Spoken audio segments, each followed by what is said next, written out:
36 कौम के सभी लोगों के मन में कोई प्रश्न जगे, इसलिए उन्होंने वो बात कही ना, किसी के कहने से थोड़ी की। और सांचौर से लेके रानीवाड़ा मुंबई तक कोई व्यापारी वर्ग बाजार बंद करता है, उस दिन मैंने ये बात सबको कही है, अधिकारियों को कही कि जिस दिन व्यापारी पूरा बाजार बंद करता है स्वतः ही बिना किसी के कहे, और यहां से लेट के ठाड़ बात, उस दिन अपन को समझना है कि लोगों में क्या बात है, वो क्या सोच रहे, और उनके हिसाब से अपन को कैसे चलना है। ये उसी दिन मैंने भी कहा खुद ने, कोई ऐसे ही नहीं बंद कर देता है व्यापारी कभी। और प्रश्न सबके मन में यही है, हम कैसे जाएंगे, कैसे चलेंगे, हम कैसे बात करेंगे, हमारा भविष्य क्या रहेगा, हम सुरक्षित कैसे रहेंगे, ये सारे प्रश्न है ना, उसको लिखना पड़ेगा। और मैं पहले ही कह रहा हूं, कभी कोई व्यक्ति हिंसा करता है उसका किसी जाति से कोई लेना देना नहीं होता। न तो जाति उसको कहती है कोई, और वो हिंसा करता है तो उससे कोई जाति बदनाम भी नहीं होती। लोग जानते हैं कि ये उद्यमी है, हिंसा वाला व्यक्ति है, खराब व्यक्ति है, ये काम करेगा ही। और आज इतने 10 दिन हो गए, 11वां दिन है आज, कहीं भी ऐसा उपद्रव नहीं मचा, हिंसा करने की किसी ने कोशिश नहीं की, कोई बात नहीं की। ये सब इन चीजों से जुड़ी हुई बातें हैं, मैं बता रहा हूं आपको, किसी ने नहीं की। और हमने तो उन लोगों को कहा कि जो ज्यादा बोलते, मैंने कहा बोलो मत, आपको इन लोगों के बीच में ये जो लोग हैं, ये जो रानीवाड़ा के लोग हैं, ये जो 36 कौम के लोग हैं, ये जो व्यापारी है, ये जितने बाजार में रहने घूमने वाले आसपास के गांव लोग, इन लोगों के बीच में आप लोगों को रहना है, रोज इनसे मुलाकात करनी है, रोज इनसे नजरें मिलानी है। कोई भी चीज आज कही हुई बरसों तक याद रहती है, और ऐसा कोई काम मत करो जिससे आप आदमी से नजर नहीं मिला पाओ, उससे बात नहीं कर पाओ। बोलने से कुछ नहीं होने वाला, बोलने में तो फिर हम भी सब तेज है ना, बोल सकते हैं, कहा कौन पीछे रह रहा है, बताओ क्या बोल रहा है।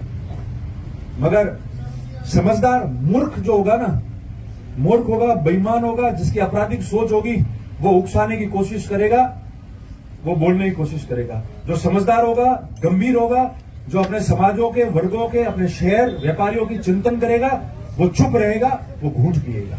यही समझदारी होती है। इसलिए मैं आपको सिर्फ 2 बातें कहता हूं, 3 बातें।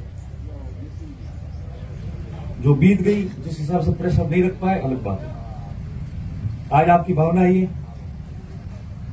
मैं आपका हूं एक छोटा सा सेवक, उसमें कुछ कहने की भी आवश्यकता नहीं। अगर नहीं भी यहां आता तो भी मैं कहता कि आपकी बात मैं पहुंचाऊंगा, लिख के भी दूंगा, पहुंचाऊंगा। आप लोग जिनको तय करो, जिनको भी तय, वो अगर आना चाहे, उसमें कोई भी जाति, धर्म, व्यापारी, पार्टी, जनप्रतिनिधि, प्रधान साहब बैठे, कोई डेलीगेट हो, एमएलए हो, एमपी साहब हो, मैं खुद हूं, कोई हो, सब इकट्ठे होकर मिलके कोई भी आना चाहे तो अपन जयपुर में जाके मिल भी लेंगे कि हमारी ये परिस्थिति। काम के तरीके से होता है, और काम जिस तरीके से होता है उसी तरीके से पड़ता है। मैं नहीं जानता क्या होगा, क्योंकि एक जिला नहीं है, 19 जिले हैं, और भी जगह से 1-2 जगह से मांगे हैं। और जो समझते हैं वो लोग सारी चीजें समझते हैं मन में कि कब क्या फैसले हो सकते हैं, कैसे होते हैं, नहीं होते, जल्दी होते हैं, समय लगाते हैं, वो अलग बात है, उसका मैं नहीं हूं। क्योंकि अभी तो प्रवीण जी कह रहे थे ना, एक बात मैं आपको बात बताऊं, सरकार आपकी होनी और सरकार में होना, उसका भी बहुत बड़ा फर्क पड़ता है। ये जो कलम है ना, कलम, आप सीए हो, ये जो कलम है, ये जिसके हाथ में होती है और उसके हाथ में ताकत होती है ना, तो वो जैसे चाहे उस अपने आदमियों के लिए लकीर खींच सकता है। और ये नहीं हो तो खाली यही शोभा दे रही हो,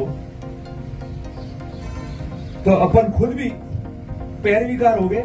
जैसे आप पैरवी करोगे, मैं एक आगेवान बन के आपकी मजबूती से पैरवी करूंगा। फर्क इतना है। पर चूंकि सरकार जिस व्यक्ति की होती है, जो जिस पार्टी से जुड़ा हुआ रहता है, तो उससे लोग आशा करते हैं, और अपन बोलते भी है, दबा के बात भी करते हैं मजबूती से।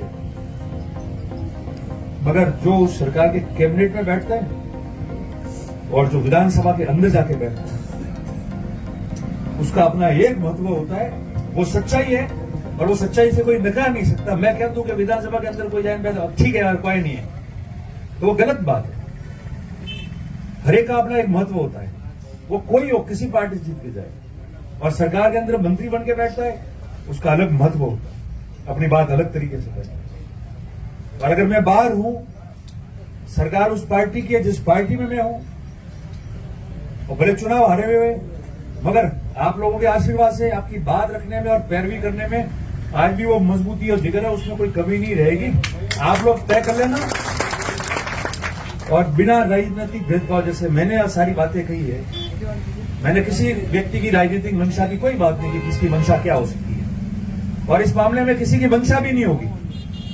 हर व्यक्ति वही सोचेगा कि अगर मेरे यहाँ के क्षेत्र के लोग हैं, यहाँ की प्रजा है, यहाँ के हर जाति धर्म वर्ग के लोग हैं, यहाँ का व्यापारी है, यहाँ का किसी पार्टी का व्यक्ति हो, वो चाहता है इकट्ठा होकर कि मेरी तरफ से ये बात की जाए, तो निश्चित तौर पे वही बात करनी चाहिए, क्योंकि हजारों की और लाखों की भावना होती है, तो उस भावना के अनुरूप चलना चाहिए। उस भावना के विरोध में या भावना को छुपा के दो तरफी बात करके नहीं चलना चाहिए। तो लोग आपको सदियों तक याद रहेंगे और आपका भी योगदान रहेगा इन लोगों के साथ। तो आज भी इसमें यही हो सकता है, आपने धरना किया है, शांतिपूर्ण तरीके से आप बैठे हो, मैं आपका धन्यवाद देता हूं, क्योंकि मैंने सांचौर में भी उस दिन ये बात कही थी। मैं सुनता हूं रोज 4-5 दिन से लोग 10 दिन से उकसाने की कोशिश करते हैं कि कोई उकसा और उकस जाए और जनहानि और मानहानि हो तो हमको मजा आए। मैं लोगों को धन्यवाद देता हूं कि वो शांति से बैठे। ये भी बड़ा काम है, चुप रहना, गालियां सुन के चुप रहना और शांति से बैठना, शांति से बैठे। और जितनी गालियां वो देना चाहे वो दे सकते हैं। एक व्यक्ति नहीं उकसेगा, एक व्यक्ति नहीं बोलेगा। समाज और ये जो जीवन जिनको दिया है, मानव यहां बैठे हैं ना जितने, वो अपना फैसला कर लेंगे, कोई बोलने की जरूरत नहीं। इसलिए मैंने सांचौर में उस दिन कहा था। और जो कह रहे हैं कि ये हो गया वो हो गया, 15,000 लोग रहे और जनहानि और मानहानि नहीं हुई वहां, और कोई गलत मुआवजा मांग नहीं की, और सुख शांति रखे। और एक ही बात की, जो जिस बात के लिए आप इकट्ठा हुए हो जिले की बात करने के लिए, कि सभी हमारे जाति धर्म के जितने वर्ग के लोग हैं वो सुख शांति से कैसे रह पाए, किस तरीके से वो व्यापारी भी अपने आप को महफूज समझे, और किस तरीके उसको लगे कि मैं आजादी से घूम सकता हूं, मेरे ऊपर मेरे प्रति कुछ नहीं होगा, मेरा परिवार आराम से घूम सकता है, बैठ सकता है। उसका चिंतन करके सब लोग आके बोल के बैठ के गए, उसी की बात तय कराओ और उसी की बात तय हो जाएगी, तो हम तो समझेंगे कि हमको न्याय मिलेगा। ये बात हम करके आए, उसके अलावा कोई बात नहीं की बात। और आज भी वही बात करें, इसलिए मैंने जहां से भाषण शुरू किया वही खत्म कर रहा हूं वापस, कि प्रवीण भाई, आप सब लोग जितने लोग हैं यहाँ, सब अध्यक्ष के सारे, जो ज्ञापन बनाओ उसके अंदर निडर होके पारदर्शिता से आपके दिमाग में, मन में जो चिंतन है, जो मंथन आप कर रहे हो, जिसकी वजह से आप मांग कर रहे हो, सारी चीजों को बिना किसी व्यक्ति, जाति या किसी अन्य को टारगेट किए, हमारे भविष्य के लिए, उज्जवल भविष्य के लिए, व्यापारियों के और सभी समाजों के लिए, उसको आप लिखो, तो उस लिखने पे हम भी दबा के बात कर सके और कह सके कि ये बात है, तो उस बात की अपनी एक मजबूती रहेगी। मांगना, अपनी बात रखना और उनमें भी शब्दों को छुपाना, वो हमारी लड़ाई नहीं हो सकती, वो हमारी लड़ाई का भाग नहीं बन सकता है। उसमें हम लिखते हैं, हम किसी के खिलाफ नहीं लिखते, हम सुरक्षित कैसे रहे, परिवार सुरक्षित कैसा रहे, आजादी से कैसे हम लोग घूम पाए, व्यापारी कैसे सुरक्षित महसूस हो, और आपके लिखे हुए शब्द से सरकार को भी हम बताएं, और जो लोग आपके साथ में जुड़े हैं उनको भी लगे कि आवाज सही लगी है, अरे आवाज दे दिया हो, क्योंकि देखो पूरी दुनिया जानती है, हम बात भी करें पूरी दुनिया जानती है कि पहले तो अपन ने ज्ञापन ही दिया या कागज ही भेजा, मगर हमने दबाव बनाना और ये सारा जो शुरू किया है वो 7 अगस्त की घटना के बाद शुरू किया है। ये तो दीवार पे लिख दिया गया है, इसको कोई टाल नहीं सकता, और उसी भावना की वजह से हम लोग बैठे हैं, तो उन चीजों को भी दर्शाना आपको पड़ेगा और आपको बात करनी पड़ेगी।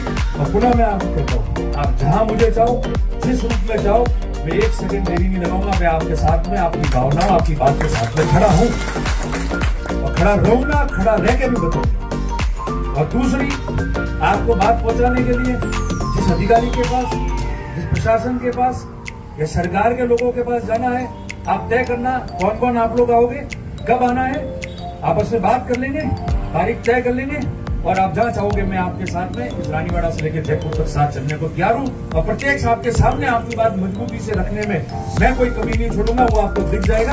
ये मैं विश्वास आपको दिलाता हूं, क्योंकि इन चीजों को मैं ज्यादा बात नहीं कहना चाहता माइक पे, मैं बराबर समझ रहा हूं। मैं भी देख रहा हूं भविष्य, मैं वही बोल रहा था, मैं वही बता रहा था, तब मेरी बात नहीं सुनी जाती। कारण होता है, समय संजोग ऐसा होता है, जब ग्रह और समय संजोग होता है ना तो कुछ भी कह दो वो नहीं चलता है।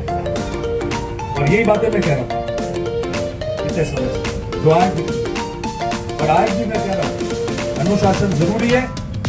किसी का भी कोई एकाधिकार नहीं है किसी भी चीज पे। ये जमीन जिस पे हम चलते हैं और ये जीवन जो हम भोगते हैं वो सिर्फ ईश्वर ने दिया है, उसको लेने का हक भी उसके ऊपर है, बाकी किसी को नहीं है। उस व्यवस्था को कायम करने के लिए ईमानदारी से सभी राजनीतिक छोड़ के, मामला छोड़ के हम लोग उस पर काम करेंगे और सब लोग मिलकर काम करेंगे। ये भी मैं आप लोगों को विश्वास करता हूं। सब अलग अलग जगह है, वोट अपनी जगह है, राजनीति अपनी जगह है। नहीं दिए तो कौन सा चले गए, हार गए तो कौन सा बैठ गए, सब तकदीर से होता है। जिस दिन यहाँ लिखा होगा सब ठीक हो जाएगा, नहीं लिखा होगा तो नहीं आएगा। मगर जो सामाजिक काम होता है, जो लड़ाइयां होती है, जो विचार है लोगों के साथ मिलके, अगर समय आने पे उसको नहीं करेंगे तो जो समाज का काम करता है, जो राजनेता है, वो किस काम का, किस काम का, किसी के काम नहीं आएगा। मैंने कहा हम तो यहाँ है, यहाँ से जाने वाले नहीं, मगर परिवार तो यहाँ नहीं है ना। जो लोग 100 लोग साल, 150 साल यहाँ रह रहे हैं, ढानियों में रह रहे हैं, उनका चिंतन क्या है? बाजार में रह रहे हैं, उनकी चिंता क्या है? उनकी कौन चिंताएं दूर करेगा? उनकी बात कौन रखेगा? उनके लिए कौन कहेगा? हम कल आ जाएंगे, कल नहीं आएंगे, परसों वापस आएंगे, रहेंगे, घूमेंगे। यहां इस जगह पे आके परिवार देखने नहीं जाना पड़ रहा, मगर इतने सारे लोग जो यहां रह रहे हैं और 20-25 साल से साथ में है। राजनीति छोड़ दो, व्यवस्था प्रेम से तो सभी साथ में ना। पेटी में वोट नहीं डाला तो क्या हुआ, उसकी प्रेम तो है, आदर भाव तो वो देता ही है ना, हमको इज्जत देता है। और उन सब की बात नहीं करेंगे तो कौन बात करेगा? हम लोगों को करनी पड़ेगी। लोगों ने मुझे कहा अभी तक खुला कह रहे हो, सब थोड़ा ध्यान रखना।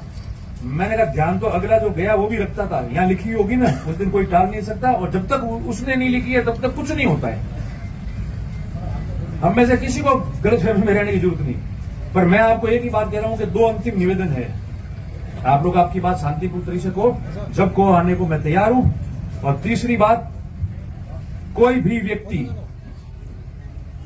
वो किसी व्यक्ति का हो, किसी समाज का हो, अगर वो गलत बोलता है, गलत लिखता है, सामाजिक स्वार्थ खराब करने की बात करता है, तो आप लोग भी उसको बोलो, नाराजगी प्रकट करो, ताकि ये व्यवस्था ढंग से कायम रहेगी। और नहीं करे तो उसके खिलाफ कार्रवाई करो। अगर वो हमारे से जुड़ा हुआ भी होगा तो मैं भी आप लोगों के साथ में खड़ा रहूंगा और खड़े रह के बताऊंगा कि भाई नहीं है, भाई तू गलत है, निकल, या तो माफी मांगिए जा। व्यवस्था बिगड़ने में 2 मिनट लगती है और पश्चाताप करने में वर्षों निकल जाते हैं। इसलिए मैं आपको यही निवेदन कर रहा हूं, और मन से जो बातें थी वो आपको मैंने कह दी। अब आप जैसा जो तय करो, आप मुझे बताना, मैं आपके साथ में जिस रूप में आप चाहो मैं खड़ा हूं, बात करूंगा। आप सबका बहुत बहुत आभार, बहुत बहुत धन्यवाद। जय हिंद।